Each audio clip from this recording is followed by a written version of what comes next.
So let me ask this question to you. Who do you follow? Who do you follow? I've been thinking about that this week. And what does it look like to follow Jesus? Well, I follow a particular sport. I follow cycling, which I may have mentioned once or twice before. Pretty keen about it. I follow that in various shapes and sizes. Over the last few weeks, we've had the Tour de France on, the largest annual sporting event in the world is the Tour de France. 3 weeks of non-stop riding, and for me, that doesn't involve a lot of riding. For me, that involves watching a lot of riding on the TV. So every night there's 4 to 5 hours of cycling. I'm up late to about midnight for 3 weeks in a row. It's pretty intense from where I am. Probably less intense to me than it is for the people riding, because it's even more intense. But still, from my perspective, that's pretty intense.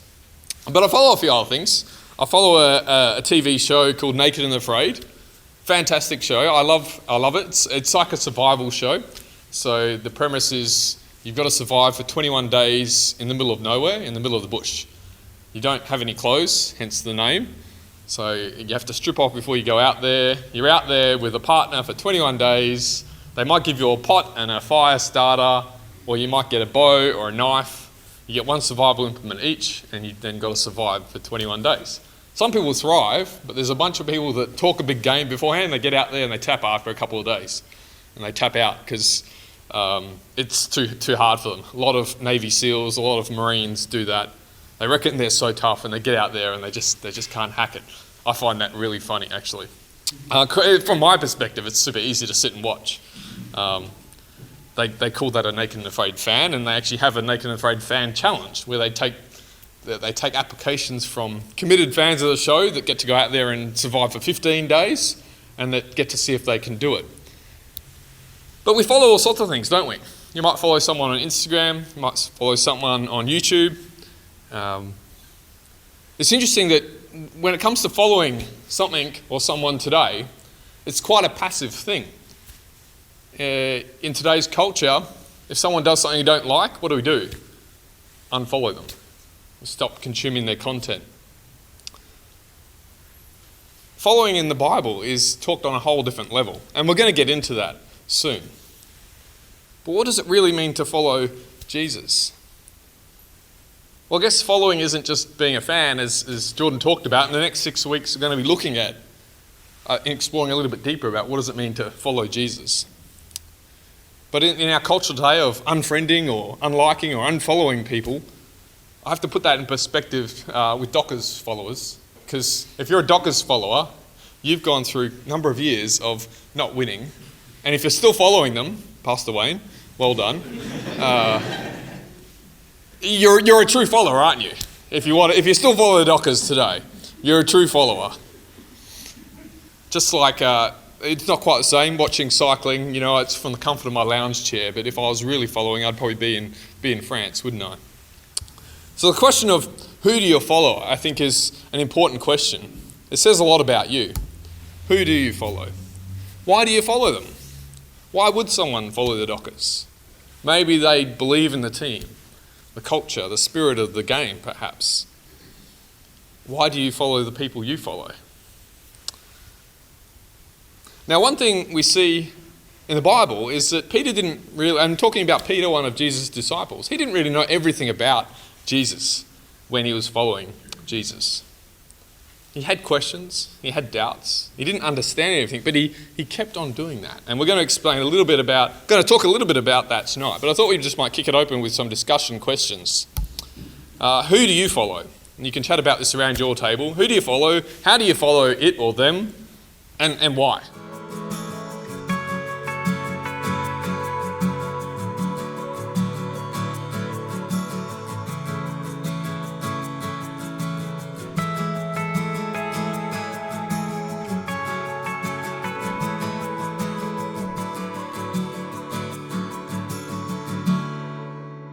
Who do you follow? Why do you follow? How do you follow?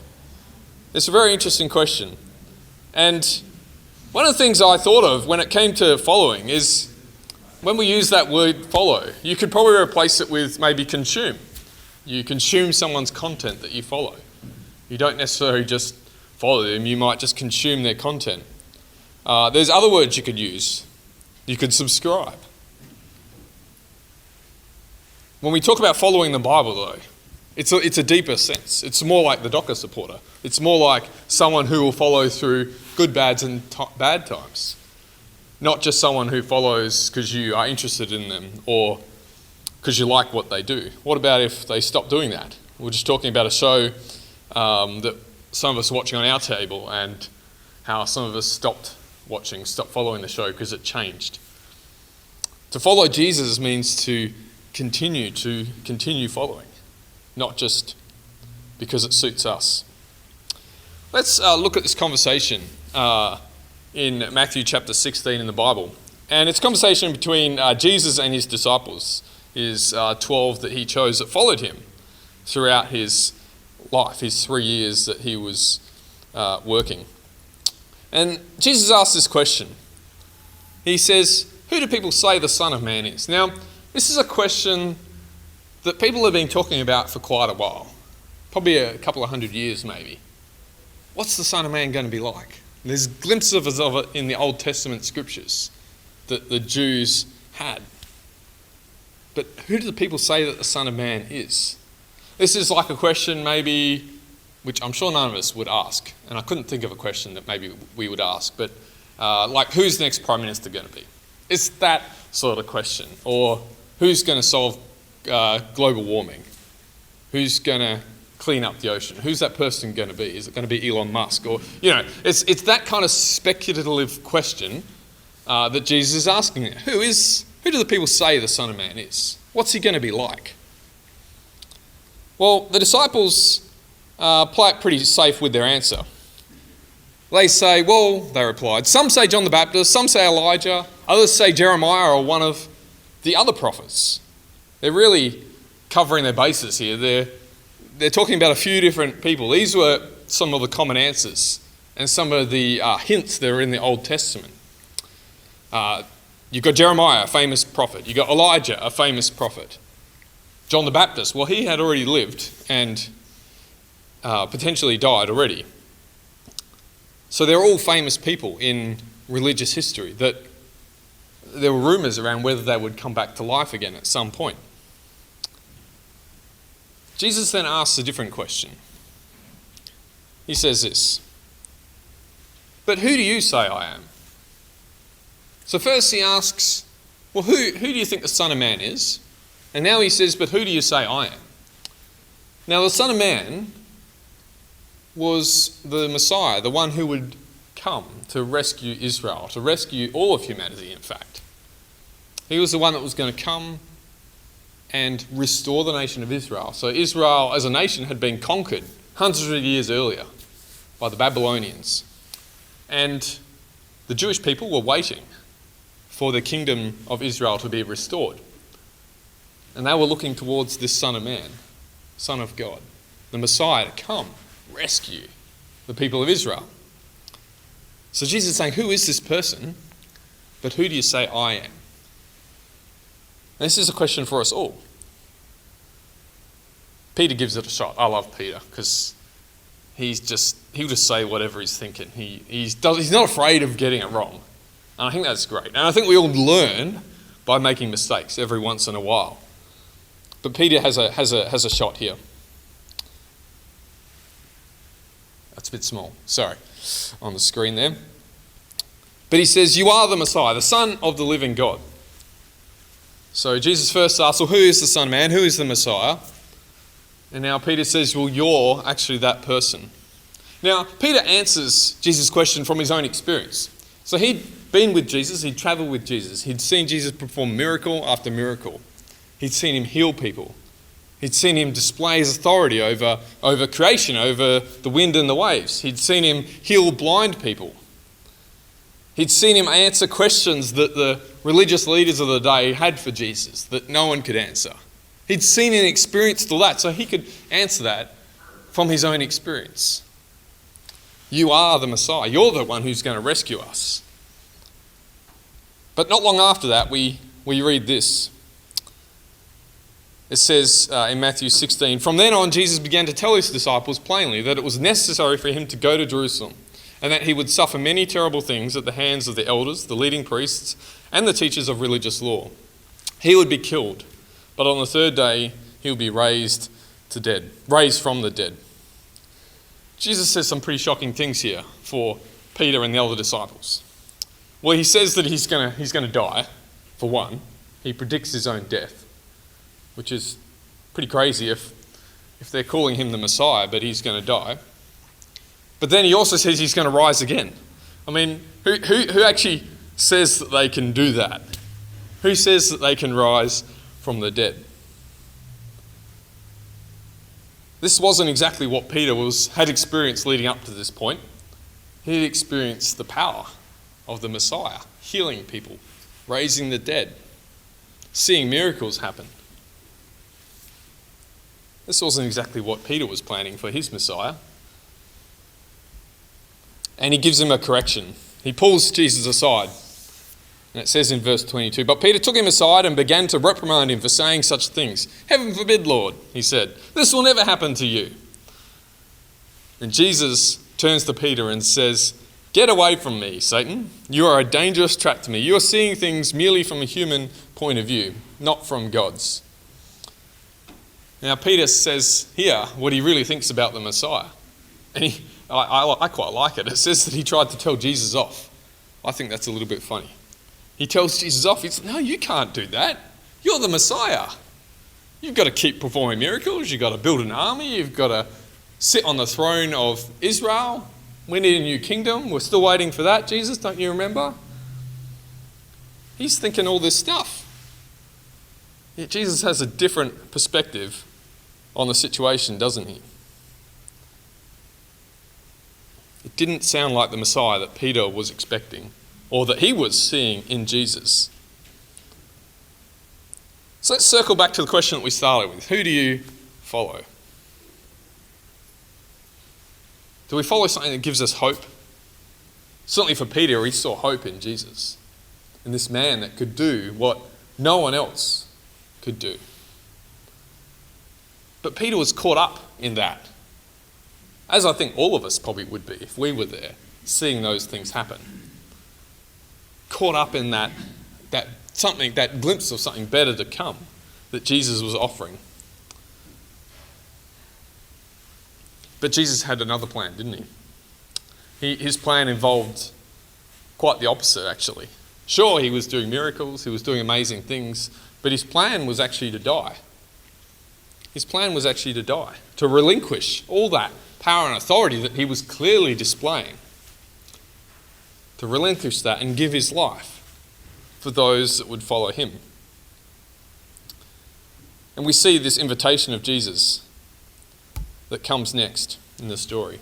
Then Jesus said to his disciples, "If any of you wants to be my follower, you must give up your own way, take up your cross and follow me. If you try to hang on to your life, you will lose it. But if you give up your life for my sake, you will save it." Peter's got an idea of what Jesus is going to do. He's got an idea of what it means to follow Jesus. It's power, it's conquest. We're raising the dead. Miracles are happening. Which is understandable given his experience of Jesus, who Jesus is. But Jesus turns it around and says, actually, no, that's not where my greatest work will be. Anyone who wants to follow me must give up their own way. Pick up the cross, just as I'm going to do, and follow me. Jesus clarifies with Peter what it's all about, to follow him, of giving up his power, giving up in surrender. It's quite the opposite of what you might think. It's the opposite of what Jesus thought, that's for sure, or what Peter thought, that's for sure. The complete opposite. It wasn't in power that Jesus was calling people to follow him. It was actually in surrender and weakness, which is great, because that means anyone can follow Jesus. It's not about how strong you are, about how much you can do. It's actually about giving that up, as Jesus says. If anyone wants to follow me, if you want to be my follower, you must give up your own way, take up your cross, and follow me. For Peter, that actually meant he did physically take up a cross and follow Jesus to the cross. Just as Jesus was sacrificed on the cross giving up his own life, hung, crucified. Peter also was crucified on a cross, as were many of the disciples, the other 12 that followed Jesus as well. They followed his example all the way there. So what does that mean for us today? What does that mean for us? Well, does it mean that we have to give up everything we want? Does it mean we have to just be a wet rag? I don't know why I thought of that, but a doormat to everything that we want in life, and we just have to let it all pass before us. Is that what Jesus is talking about? We're going to explain that. We're going to explore that over the next 6 weeks. What it means to follow Jesus. Does it mean you can't be successful in life? There's many questions I have when I look at Jesus' call here to follow Jesus, and I hope you have some questions too of your own. But I believe it starts with curiosity. I think that's one of the things that struck me about this passage is Peter's curious. He's curious. He has a stab. He gets it right. You are the Messiah. And then he tries again. He's like, well, Jesus, you've got to do it this way. And he doesn't quite get it right then. He gets one of the strongest statements in the Bible we see that Jesus gives to his followers, and he gets it completely wrong. But he didn't stop. He remained curious. He kept following Jesus. All the way to the cross, in fact. Peter literally did what Jesus was calling his followers to do. The picture of following Jesus we have here isn't super pretty, is it? It's not super successful. But Jesus claims here in his invitation that giving up our own way to life will actually mean we discover life itself in that surrender. Jesus promises that. It's interesting, a famous comedian, Jim Carrey, says, I think everyone should get rich and famous and do everything they ever dreamed of so they can see that it's not the answer. It comes from a man who's done everything that he could want to in life, has enough money to do anything that he would want to in life. I think he gets it. I encourage you, if you've got questions about following Jesus, the next 6 weeks are going to be looking more in depth at what it looks like to follow Jesus each day. Not follow in the sense that we have on social media, but to follow in the sense that Peter understood. He witnessed, he encountered Jesus in a real, powerful way, and it changed his life. And he found life in that surrendering. So we've got some more questions, just to finish on the screen there. Oops. Do you identify with Peter bringing his own ideas to who Jesus is? Why or why not? I think it's easy for us to all bring ideas of who we think Jesus is, just as Peter did. And then what role does curiosity play in following Jesus? So I'll give you a few minutes to discuss that, and then Jordan's going to come up at the end.